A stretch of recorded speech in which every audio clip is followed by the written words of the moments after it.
My name is Laura Mooney. I'm a wine consultant down at Astor Wines and Spirits, and today we are making a cocktail with the Art in the Age of Mechanical Reproduction Sage Cordial. It's produced down in Philadelphia, Pennsylvania by Stephen Grass, who's the founder of Art in the Age of. Stephen's been in the industry for a really long time, but he decided that he wanted to make something new and interesting and handcrafted, and he's a huge American history buff. He was reading the 1936 essay by Walter Benjamin, which is entitled Art in the Age of Mechanical Reproduction, and it sort of says that with the way that people are just sort of consuming art, and everything that we do as people, our creative processes, they're just being produced in this mechanical way, and they've lost all their creative essence. And he wanted to make a product that really brought that back in order to show that people are still making these handcrafted, unique, and delicious products.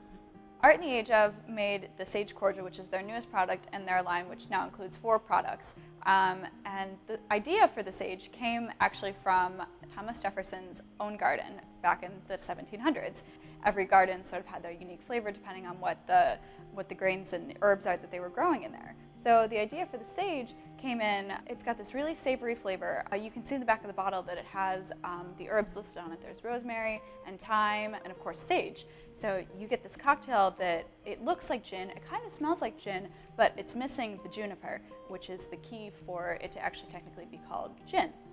And it's got this really great versatility where it's very clean, it's not sweet by any means, and it has this like herbaceous, savory flavors to it, which makes it really aromatic.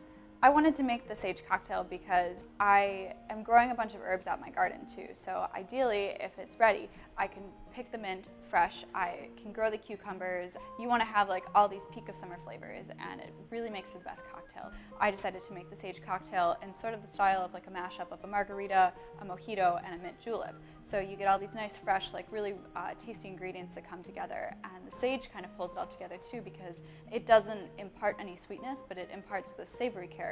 So you get this really complex, aromatic cocktail, and it's super nice to have when you just want to sit outside and sip on something cool.